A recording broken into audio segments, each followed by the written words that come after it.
자, 우리 옆 사람 축복하겠습니다. 예수 안에서 사랑하고 축복합니다. 인사하겠습니다. 그리고 2024년 한 해 동안 수고하셨습니다. 인사하겠습니다.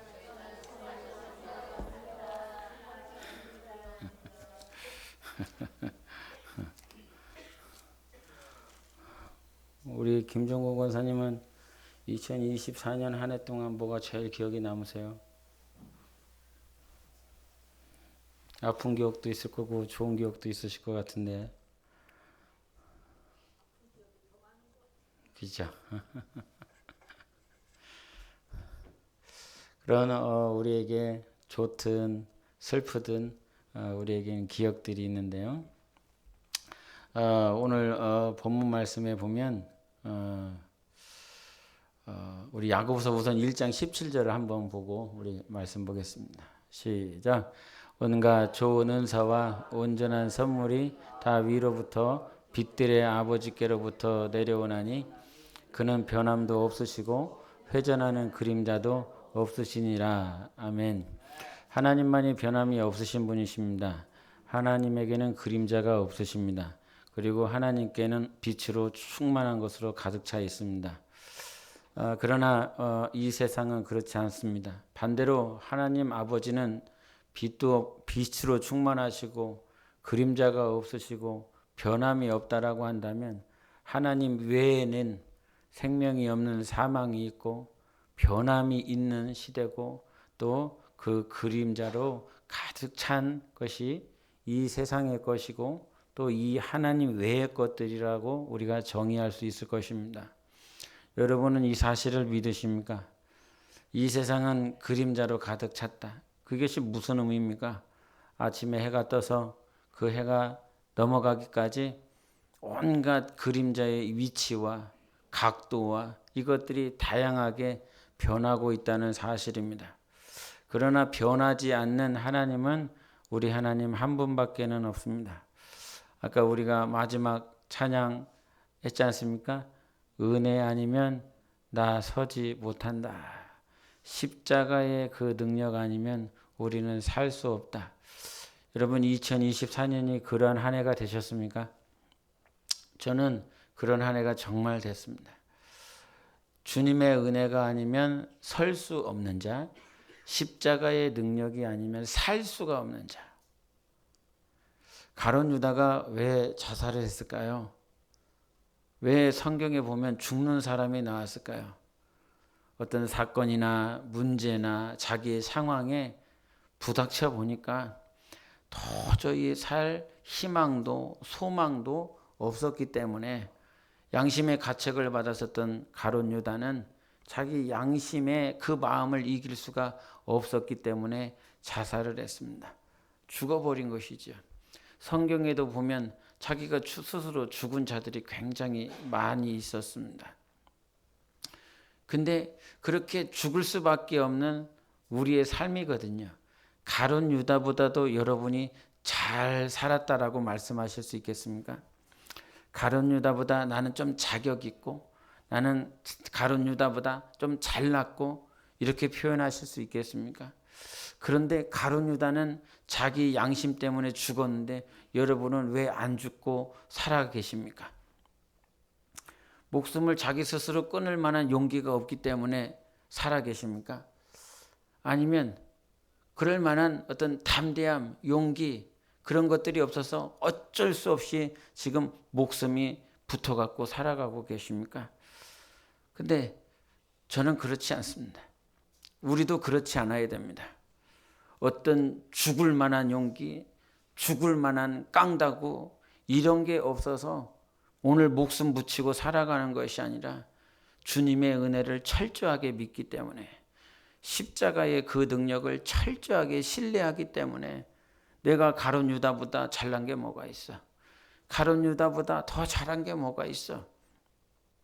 가룟 유다가 하나님을 신뢰하지 못하고 예수를 신뢰하지 못하고 자기 자리도 제대로 지키지 못한 그런 측면으로 본다면 여러분은 하나님을 얼마나 신뢰했으며 예수 그리스도께 얼마나 순종을 했으며 얼마나 그 하나님의 몸된 교회와 자기가 가지고 있는 그 자리에 얼마만큼 충성하고 복종했으며 비교해보면 별반 다르지 않습니다. 차이가 없습니다. 그런데 가룟 유다는 자기 길로 갔다 그랬습니다. 자기 길, 자기의 마음이 원하는 길, 자기가 그냥 하고 싶은, 죽고 싶으니까, 부끄러우니까 그 길로 갔지만, 가룟 유다는 자기 길로 갔지만 우리는 예수의 길로 가는 것입니다. 주님이 원하시는 그 길, 생명의 길, 은혜의 길, 찬양을 하면서 벅차오르는 감정, 지금까지 주님의 은혜로 산 것, 오늘도 내가 숨 쉴 수 있는 것, 내가 살 수 있는 것, 2024년이 저한테는 그런 고백의 한 해입니다. 정말 오직 예수가 없다면, 은혜가 없다면, 십자가가 없다면 이 자리에 설 수 없고 호흡할 수 없는 그런 2024년, 그런 한 해거든요. 그런데 그와 같이 살아갈 수밖에 없는 우리라는 거죠. 철저하게 우리가 신뢰해야 되는 것은 변함이 없으신 하나님이라는 거예요. 우리가 잘했든 못했든 또 성공했든 실패했든 돈이 많든 돈이 적든 뭐 내가 순종을 잘했든 불순종했든 이런 것들을 다 떠나서 하나님은 변함없이 우리를 살리시는 하나님이시고, 하나님은 아까도 찬양했던 것처럼 실수가 없으신 신실하신 하나님이시라는 사실, 이 사실에 우리는 감격할 수 있어야 되고 그것이 내 영혼의 은혜가 되는 줄 믿습니다. 이처럼 하나님과 인간이 다른 건 하나님은 변함이 없고 그림자가 없으신 신실하시고 진리가 되시고 언약이 되시는 하나님이시지만 우리 인생은 그렇지 않다라고 하는 것입니다. 이와 같이 그렇지 않다라고 하는 건 변한다는 거예요. 변한다. 여러분, 오늘 본문 말씀에는 뭐가 변하고 있습니까? 여호수아 1장에서는 뭐가 변하고 있습니까? 이제 이 공간이 변할 것에 대해서 말을 합니다. 그 이전까지는 이 모압 평지에 있었지만 이제 요단강을 건너가서 이제 정말 주님이 원하셨었던 가나안 땅에 들어갈 것이다 라고 하는 공간적인 변화가 있을 것을 말을 합니다. 또 이 여호수아 1장에 또 뭐가 변합니까? 저는 이것이 여러분 눈에 보였으면 좋겠는데 리더가 변합니다. 그렇죠. 리더가 변합니다. 모세가 이제 죽었다. 그리고 이제 모세가 죽었기 때문에 너희들의 리더가 아니라 이제 새로운 리더가 되는데 그게 여호수아다, 이렇게 표현을 하고 있습니다. 그래서 이 세상은요, 영원할 것 같지만 영원하지 않습니다.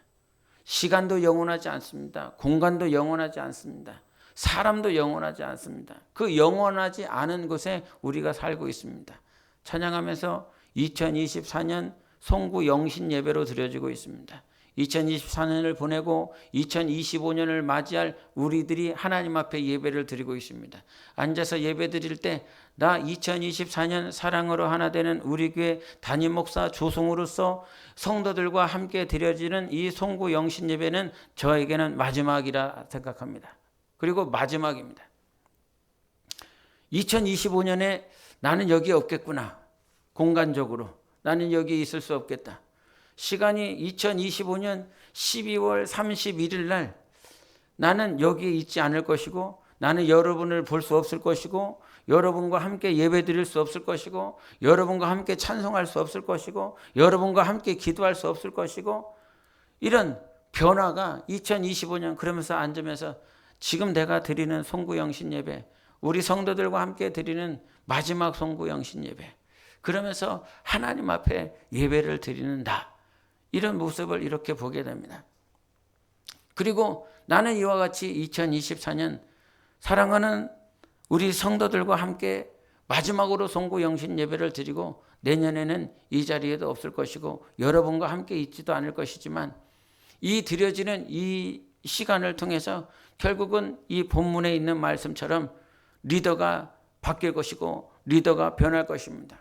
평생 같이 살면 좋을 것 같지만 평생 같이 살면 또 그렇게 일관성을 가지고 살아가면 좋을 것 같지만 이 세상에는 영원한 것이 없고 이 세상에는 항상 같이 할 수 있는 것이 없습니다. 오직 하나님만 변하시지 않습니다. 오직 하나님만 함께 하십니다. 그래서 오늘 말씀을 무엇을 전할까? 어떤 말씀을 전할까? 참 고민이 많았는데 오늘 여러분에게 들려지는 이 말씀은 마치 바울이 디모데에게 목회 서신을 보내는 것처럼 목회하는 그 디모데에게 서신서 편지를 보내는 것처럼, 그래서 당부의 말씀들을 이렇게 하잖아요. 목회할 때는 이렇게 해라 저렇게 해라. 근데 마지막으로 저는 이 송구 영신 예배를 드리면서 여러분에게 목사로서 성경 안에 있는 이와 같이 목회 서신서적인 그런 말씀을 딱 3개의 제목만 전하고 싶습니다. 이 여호수아 1장은 모세가 여호수아에게 리더십을 바톤 터치해 주는 상황들입니다. 이 바톤 터치를 할 때 새로운 리더에게 하나님은 어떤 말씀을 하셨냐면 강하고 담대하라, 이런 말씀을 하셨습니다. 하나님은 택하셨습니다. 새로운 리더를 택하셨습니다. 그리고 새로운 리더에게 강하고 담대하라, 두려워하지 말라, 대신 조건을 달았습니다. 평생 하나님의 말씀을 묵상하고 읽고 이 말씀대로 살아야 범사에 형통하고 형통한 길을 갈 수 있다라고 그 리더에게는 말씀했습니다. 근데 그 리더와 함께 살아내야 될 백성들에게는 어떠한 자세를 취하게 하셨냐면 우리 여호수아 1장 17절 18절 보시겠습니다. 시작. 우리는 범사에 모세에게 순종한 것 같이 당신에게 순종하려니와 오직 당신의 하나님 여호와께서 모세와 함께 계시던 것 같이 당신과 함께 계시기를 원하나이다. 누구든지 당신의 명령을 거역하며 당신의 말씀을 순종하지 아니하는 자는 죽임을 당하느니 오직 강하고 담대하소서. 하나님은 여호수아에게 말씀하셨습니다. 강하고 담대하고 두려워하지 말고 말씀을 가까이 하고 이 말씀을, 이 율례를 지키며 살아라. 그러면 범사에 형통한 길을 갈 것이다. 이렇게 리더에게는 미리 말씀을 해놓으셨습니다. 그리고 하나님은 이 백성들이 여호수아에게 하는 말씀을 통해서 17절에 뭐라고 말씀을 하십니까? 같이 읽어보시겠습니다. 범사에 모세에게 순종한 것 같이 누구에게? 당신에게 순종하려니 오직 당신의 하나님 여호와께서 모세와 함께 계시던 것 같이 당신과 함께 계시기를 원하나이다. 이렇게 말을 합니다. 이게 백성들, 즉 여호수아를 따라가야 될 백성들이 가지고 있어야 될 자세라는 것입니다. 정말 모세에게 순종했던 것처럼 당신에게도 철저하게 순종하겠습니다. 그러니까 이것이 여러분에게 기도 제목이 되어야 될 것이고 기도하는 삶의 가운데 반드시 있어야 될 것입니다. 리더가 변화되어지는 그 틈바구니 속에서 이번 한 주간도 이게 우리가 여러분이 저 게시판에다가 했었던 것처럼 금식은 밥 먹지 말라는 것이 아니라 이것을 기억하고 교회를 위해서, 목회자를 위해서 2024년에 2025년에 넘어가는 이 틈바구니 속에서 과연 어떤 기도를 해야 될지, 왜 금식을 하는지에 대해서 여러분이 잘 아셔서 이 백성이 무엇을 기도해야 되냐면 모세에게 순종했던 것처럼 여호수아 당신에게 순종하겠습니다. 그리고 누구를 위해서 기도하느냐? 여호수아를 위해서 기도할 때 하나님 여호수아와 함께 하소서. 여호수아와 꼭 함께 하소서. 이런 기도를 하고 있다는 거예요. 그리고 18절 마지막 부분에는 뭐라고 말씀하시냐면 오직 강하고 담대하소서. 지금 여호수아에게 백성들이 와서 당신이 리더가 될 수 있겠냐? 당신이 정말 리더냐? 이런 의문부호와 불신과 그런 어떤 격앙된 언어들이 나오는 것이 아니라 철저하게 하나님을 신뢰하면서 그 여호수아에게 순종할 것과, 그리고 18절 마지막에 말한 것처럼 오직 강하고 담대하소서.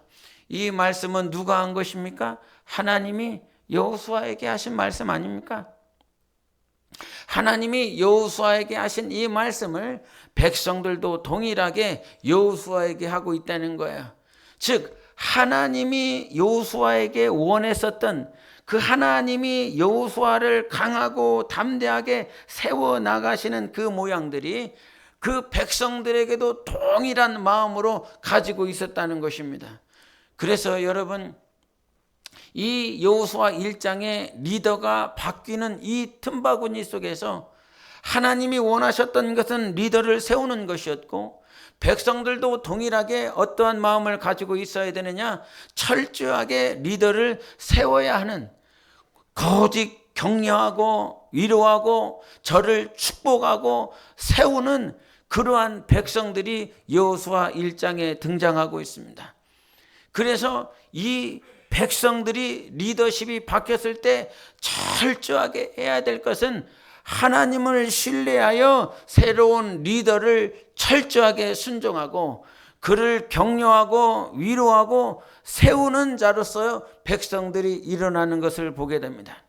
2014년 제가 중국에서 한국으로 넘어올 때에 이 마음이 얼마나 이 초조하고 이 마음이 하나님 앞에 모든 것을 맡기고 2014년에 있는 중국에 있는 거처를 다 이제 정리를 해야 되고 이게 다 이렇게 넘어오는, 과연 중국에서 한국 넘어올 때 한국에 가면 누가 날 맞이하겠나?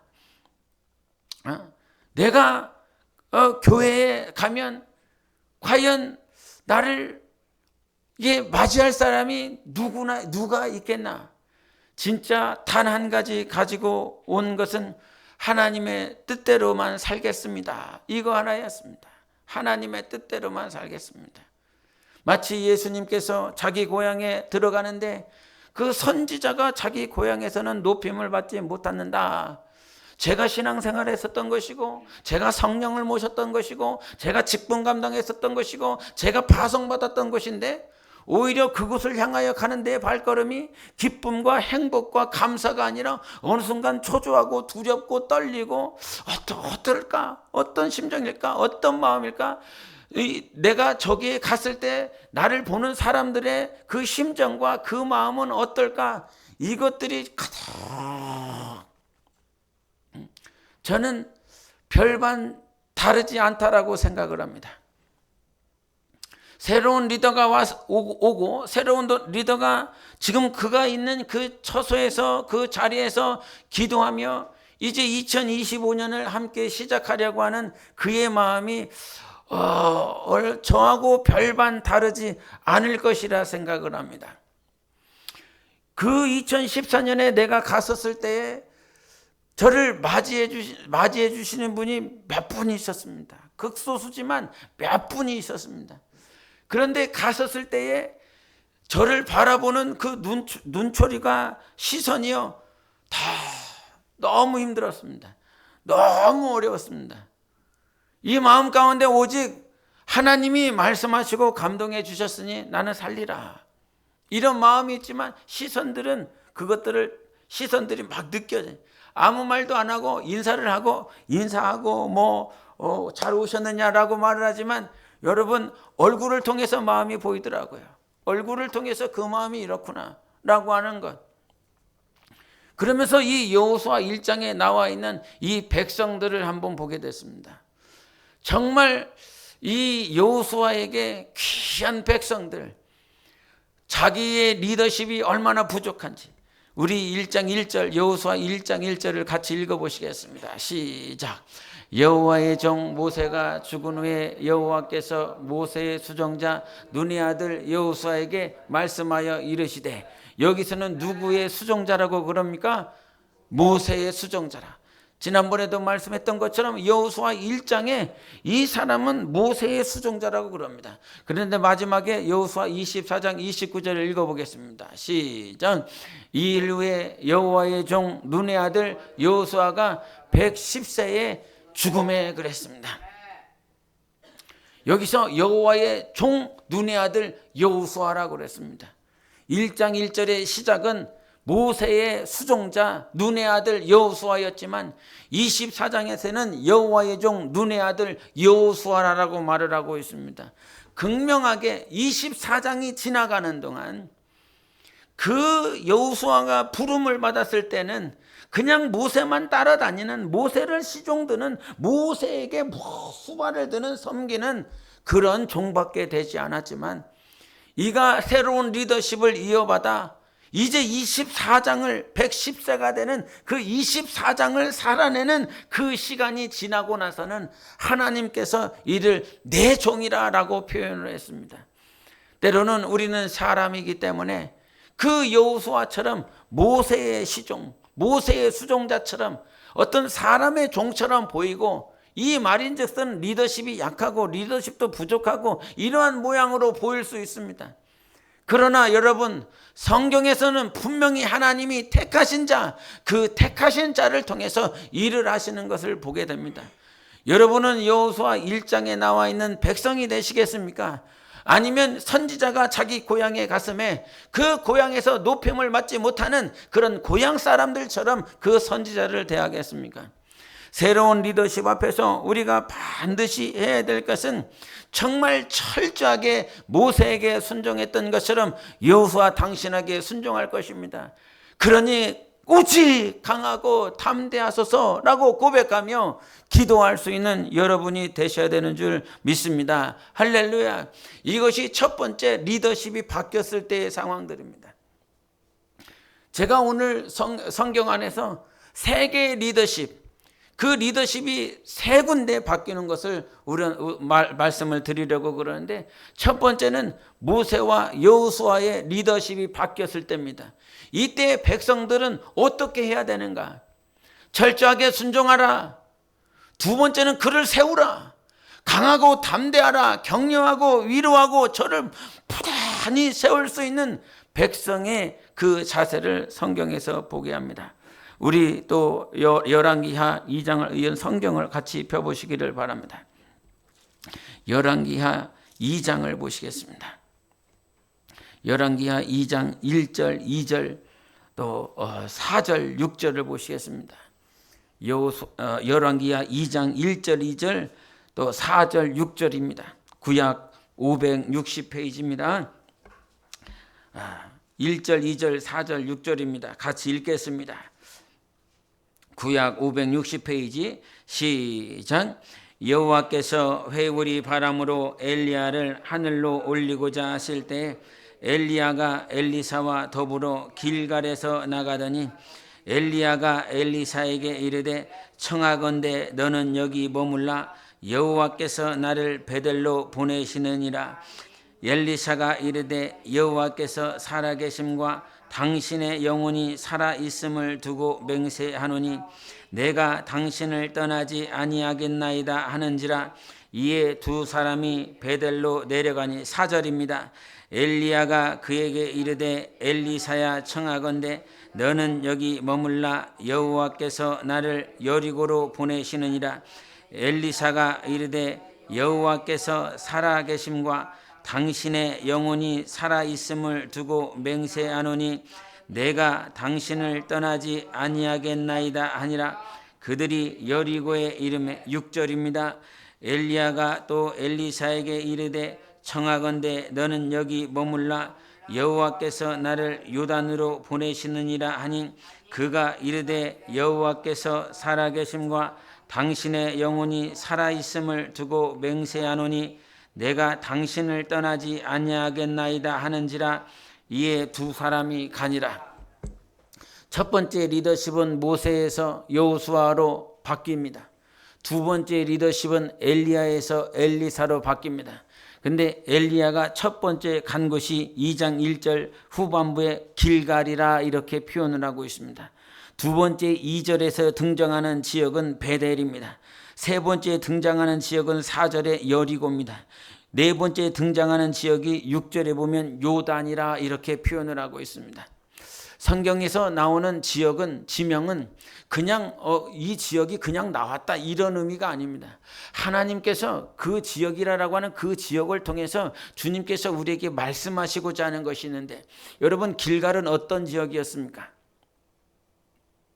이 길갈은 이제 모세와 여호수아가 처음으로 요단강을 가르고 길갈이라는 곳에 장막을 피면서 그 길갈에서 하나님 앞에 제사를 드리고 가나안 땅을 점령하는 본부와 같은 지역이었습니다.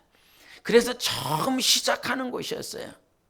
가나안 땅을 점령하는 데 있어서 시작하는 데 있어서 무엇부터 드렸냐? 제사를 먼저 드린 것입니다.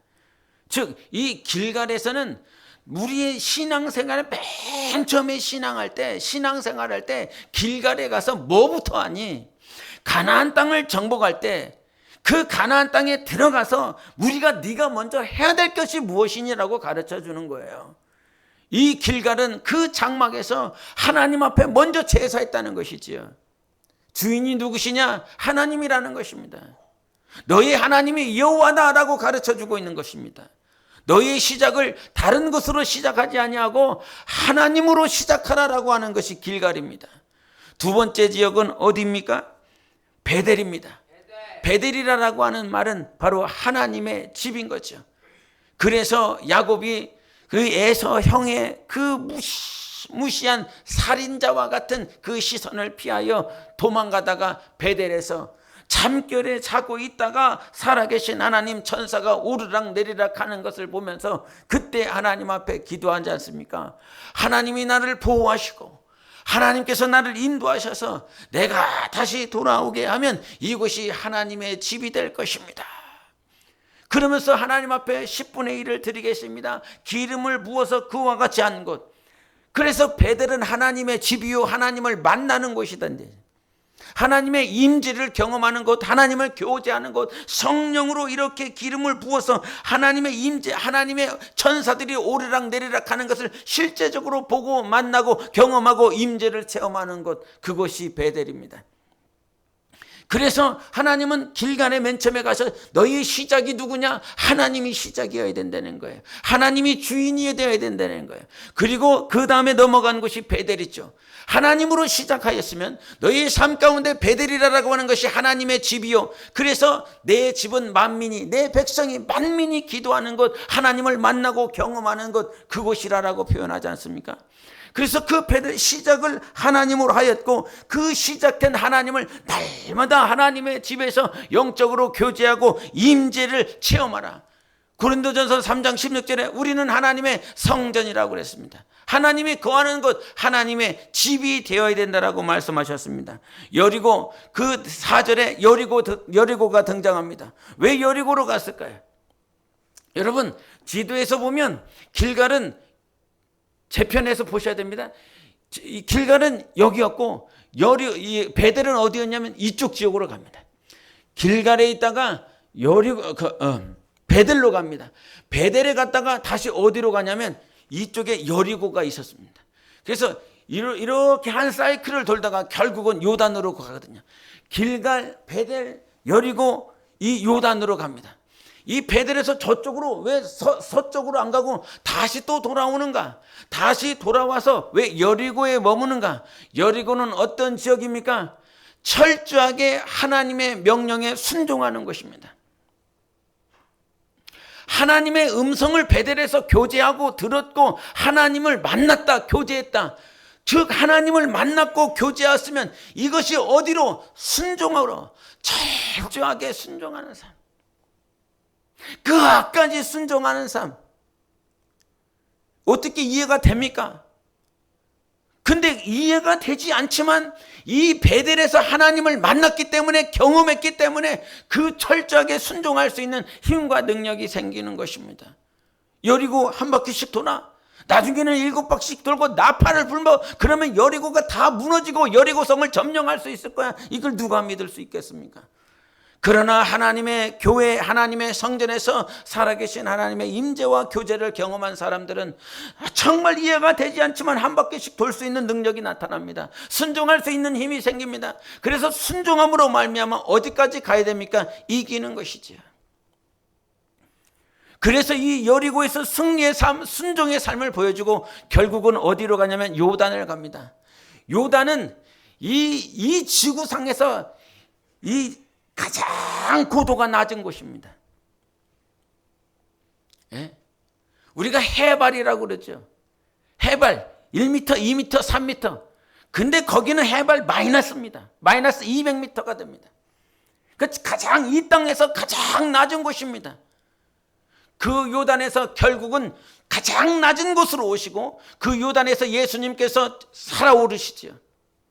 침례를 받으시면서 죽음을 경험하시고 부활로 일어나시는 것, 승리하시는 것, 물에 들어가시고 물에서 올라오시는 것이 예수님의 요단이었습니다. 침례를 받으며 죽기까지 사는 것, 죽기까지 철저하게 자기를 죽이고 또 죽이고 또 죽이고, 그러나 결국에는 무엇하냐? 네가 죽으면 승리할 것이다. 네가 철저하게 네 자신을 버리고 네 자신을 포기하면 너는 부활로 올라올 것이다. 이것이 결국은 엘리야가 계속 보여준 것입니다.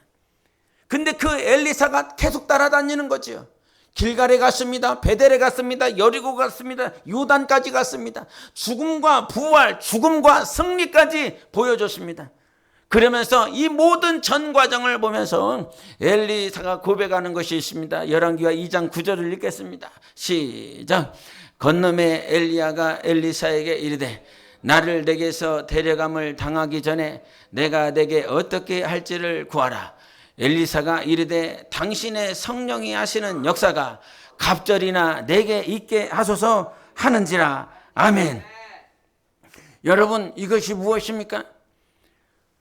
길갈에서의 삶, 하나님으로 시작하는 것, 하나님의 임재를 경험하는 것, 하나님의 집에서 하나님과 교제하는 것, 그리고 끝까지 순종하고 이해가 되지 않지만 순종하는 것, 마지막 요단에서 자기를 끝까지 죽이고 부활로 승리하는 그 전 과정, 이 전 과정의 엘리야의 삶을 보면서 엘리사가 마지막에 하는 것입니다.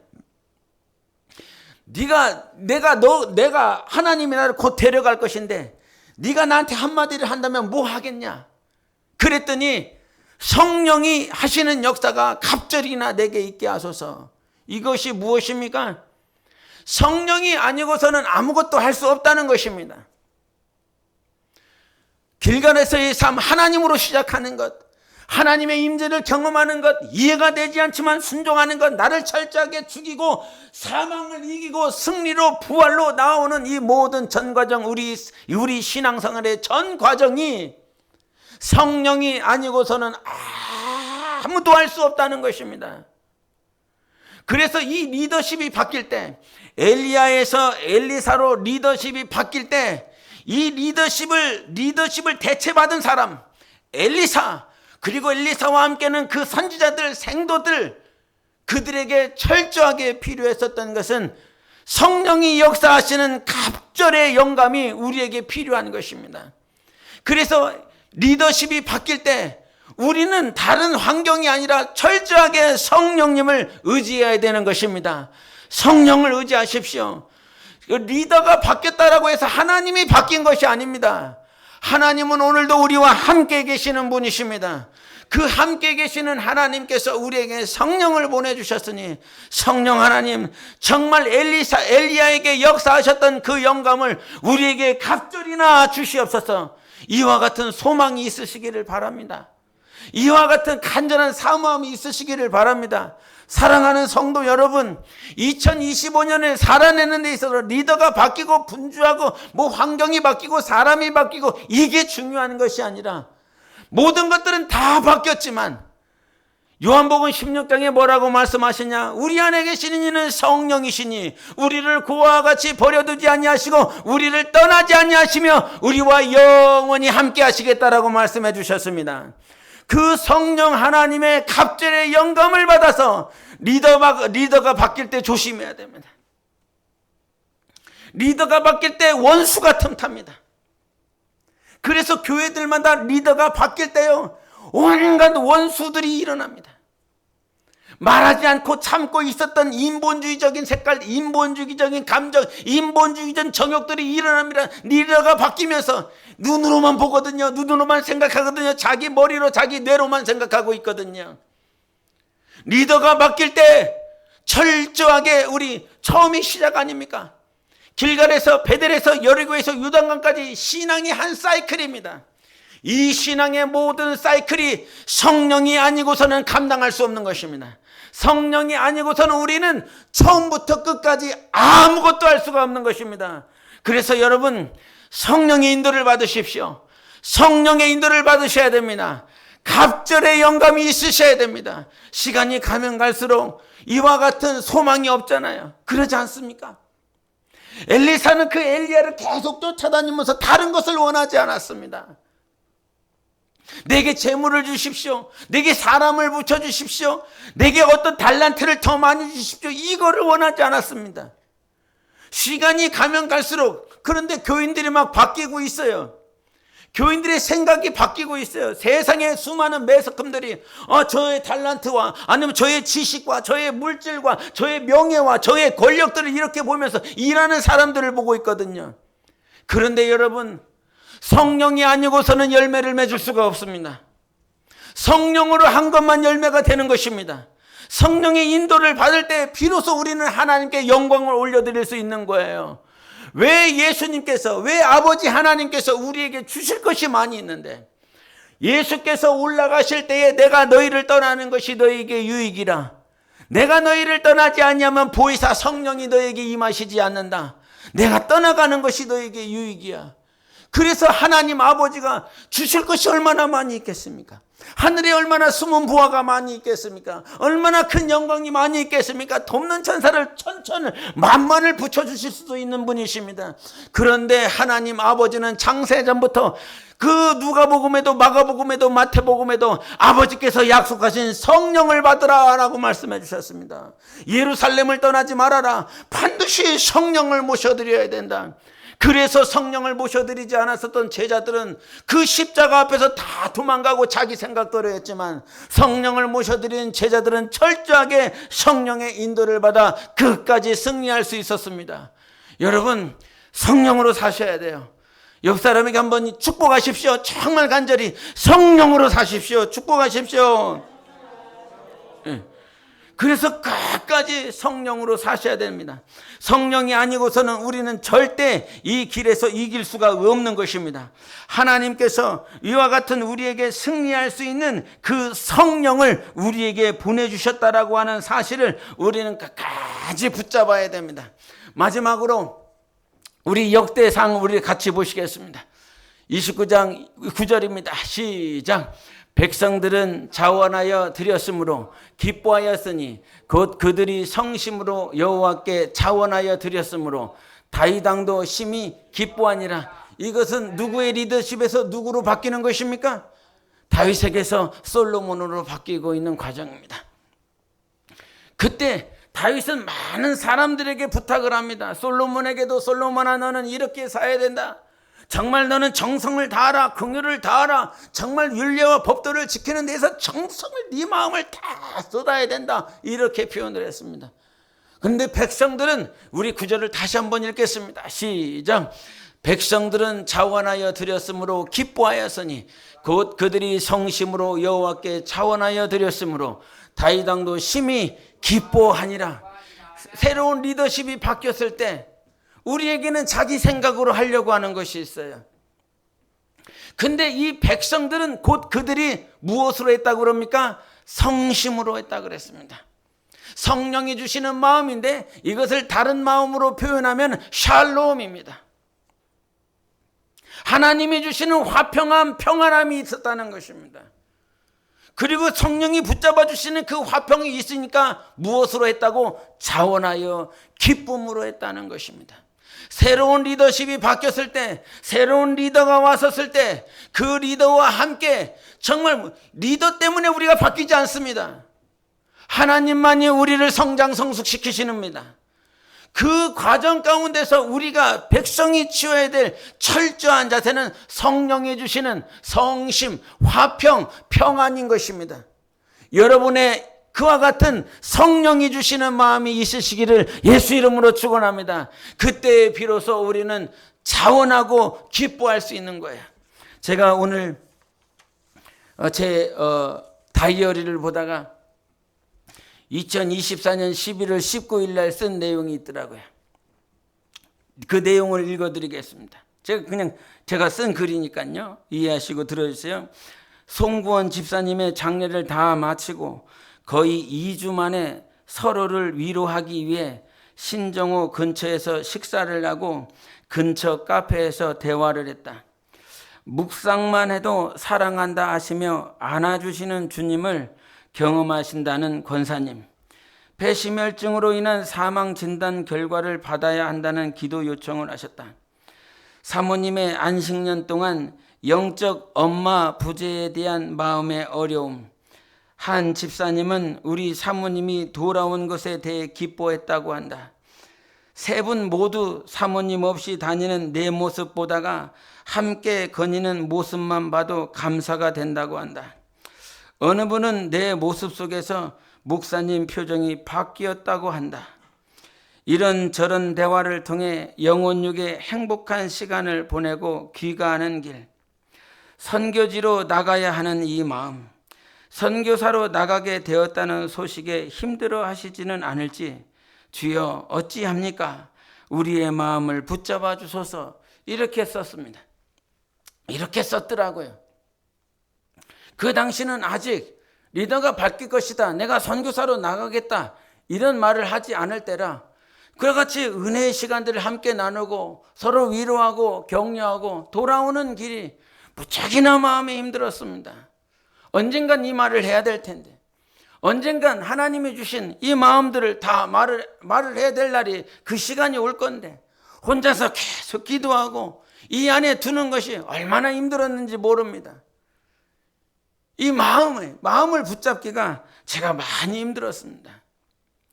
여러분, 저에게는 이런 마음이 있습니다. 비록 주님이 주셔서 성령으로 이렇게 갈 수밖에 없는 환경이 있지만 그래도 10년을 같이 살았지 않습니까? 로마서 14장에 있는 말씀처럼 함께 울고 함께 웃고, 때로는 부족한 목사 때문에 여러분이 노심초사했었고 정말 이 부족한 목사를 위해서 기도하며 눈물 뿌리셨었던 그 모양들을 제가 왜 모르겠습니까? 그래도 그 10년의 시간 동안 정도 들었고 또 성령으로 산 수많은 기억들이 있습니다.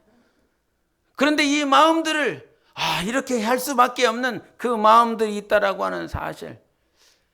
근데 여러분, 우리가 어떤 환경 가운데서든 어떤 삶이 변화되든 하나님 때문에 하는 것 아닙니까? 조승우 목사 때문에 해왔습니까? 누구 때문에 했습니까? 사랑으로 하나 되는 우리 교회, 이런 유형적 교회 때문에 했습니까? 지금까지 우리가 신앙생활하면서 모토로 붙잡은 것이 무엇입니까? 신앙생활은 하나님과 나와의 관계다. 이런 거 여러분이 외우고 다니시지 않습니까? 하나님 때문에 하는 것 아닙니까? 다윗이 솔로몬에게 부탁한 것도 사람을 위한 기업이 아니라, 사람을 위한 성전이 아니라 하나님을 위한 성전을 세우라, 이렇게 당부한 것이 무엇입니까? 사람 때문에 하는 게 아니잖아. 솔로몬아, 사람 때문에 하지 마.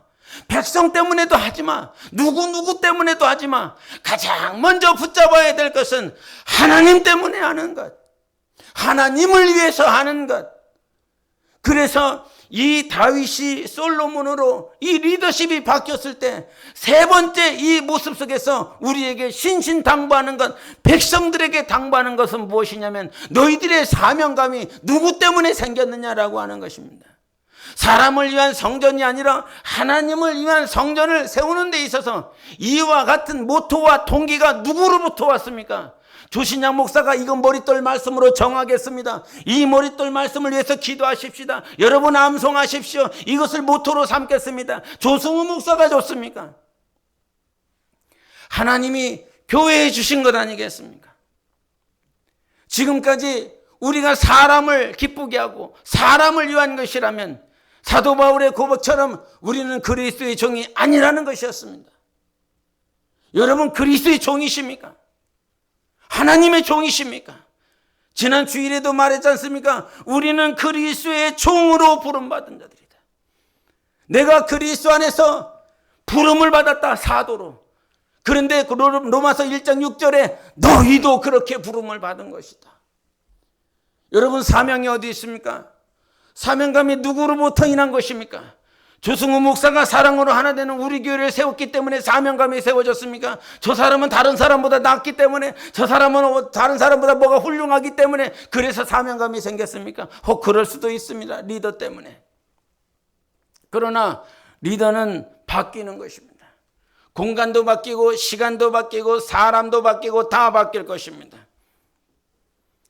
400m 릴레이 할 때 4명의 주자가 100m씩 달립니다. 그것은 정해놨으니까요. 하나님도 이와 같은 리더십이 한 타임 다 정해놨습니다. 그렇게 모든 한 타임 다 정해서 지금 2000년이 지난 것입니다. 그래서 에베소서 4장에는 사도와 선지자들을 위해 세워졌다라고 말씀해 주셨습니다. 그것이 2000년의 역사를 지금까지 지나온 것입니다. 여러분의 사명감 누구로 인한 것입니까? 성령이 주시는 사명감 가지고 사시기를 바랍니다. 하나님을 위한 사명감이 백성에게 있을 때에 성령이 주시는 마음으로 자원하고 기뻐하여 그 성전 건축을 계속해 나갈 수 있는 것입니다.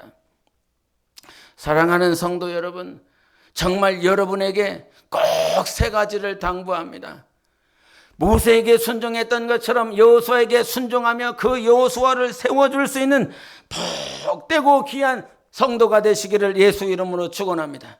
2번째는 신앙생활 처음부터 마치는 그 순간까지 하나님으로 시작하여 그 요단강에서 철저하게 죽고 부활로 승리하는 그 순간까지 우리는 성령으로 살아야 되는 것입니다. 이 시대 가운데 성령을 구하지 않습니다. 성령의 충만함을 구하지 않습니다. 그냥 표면적인 지식들, 표면적인 달란트, 그것에 매료되어서 저 사람은 저 달란트가 있고 저 사람은 저 지식이 있어서 좋겠다. 하나님 나도 저 지식이요, 하나님 나도 저 재물이요, 하나님 나도 저 달란트요, 이것에 현혹되어 있었습니다. 그런데 보십시오. 성경에 있는 모든 예수님의 제자들은 성령 충만을 구했습니다. 그리고 모든 서신서들마다 계속 끝날 때마다 당부하는 것은 무엇이냐면 깨어라, 정신 차리고 성령으로 기도해라, 성령으로 충만해야 된다. 이것을 계속 당부했습니다. 다른 것을 구하라고 말씀하지 않았습니다. 3번째로 리더가 바뀌었을 때 인본주의적으로 말미암아 사람에게 입을 세우는 것이 아니라 우리의 사명감이 정말 하나님께로부터 와서 하나님 때문에 성전 건축을 하고 하나님의 나라와 그 의를 위하여 여러분이 사는 삶이 되시기를 예수 이름으로 축원합니다. 이 3가지 리더십이 바뀌는 이 성경의 이 속에서, 이 본문에서 주님은 그런 말씀을 주셨습니다.